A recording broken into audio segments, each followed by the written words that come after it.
భారత్ గెలిచింది. యెస్, భారత్ గెలిచింది. పాకిస్తాన్ యుద్ధంతో భారత్ గెలుస్తూనే ఉంది.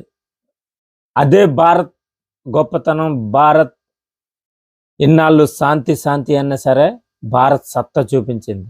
ప్రపంచ దేశాలు ప్రతి ఒక్కరు కూడా ద గ్రేట్ ఇండియన్ అంటున్నారు, ద గ్రేట్ ఇండియా అంటున్నారు. ఎందుకంటే చైనా పాకిస్తాన్కి సపోర్ట్ చేద్దామని చూసింది.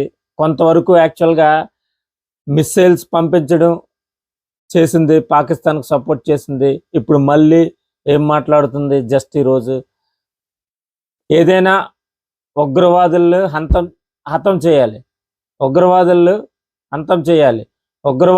నేనైతే ఉగ్రవాదులు పోషించిన వారిని ఎవరిని కూడా ఉపేక్షించేది లేదు అని యాక్చువల్గా అటు పాకిస్తాన్కు సపోర్ట్ చేసిన మాటలైతే ఆయన ఇచ్చే వాయిస్ మనం చూసాం.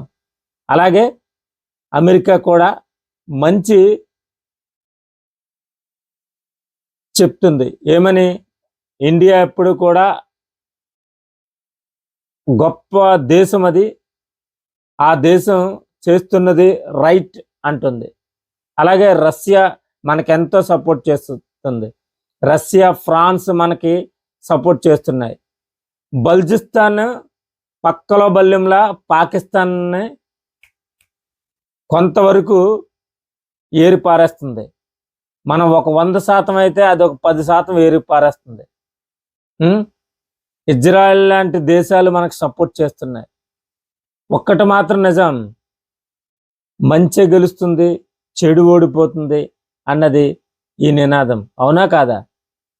ఎందుకు ఇంత పాకిస్తాన్ వాళ్ళు, ఆ పాకిస్తాన్ ప్రధాని అయితేనేం, పాకిస్తాన్ నాయకులు అయితేనేం, పాకిస్తాన్ దేశం ఎందుకు ఉగ్రవాదులు పెంచి పోషిస్తుంది? కానీ ఒక్కటి చెప్తున్నాం, మా భారతదేశం గొప్పతనాన్ని చూశారు, మంచితనాన్ని చూశారు, అలాగే శాంతిని చూశారు, ప్రేమ అభిమానాన్ని చూశారు. ఇప్పుడు మా సత్తా, మా యుద్ధాన్ని చూడండి. మా భారతదేశం తిరగబడితే ఎవరైనా నాశనం, ఎవరైనా. భారత్ మాతా కీ జై.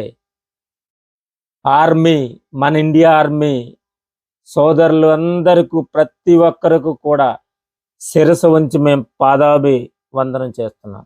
ఎస్, మీరు అక్కడ కష్టపడుతున్నారు, మీరు మీ ప్రాణాలు తెగించి మన ఇండియా కోసం, మన ఇండియా ప్రజలను కాపాడుతూ మన ఇండియా ప్రతిష్టను పెంచుతున్నారు. మన ఇండియా ప్రాణాన్ని, ప్రతి ఒక్కరి ప్రాణాన్ని మీరు కాపాడుతున్నారు. మీకు సెల్యూట్.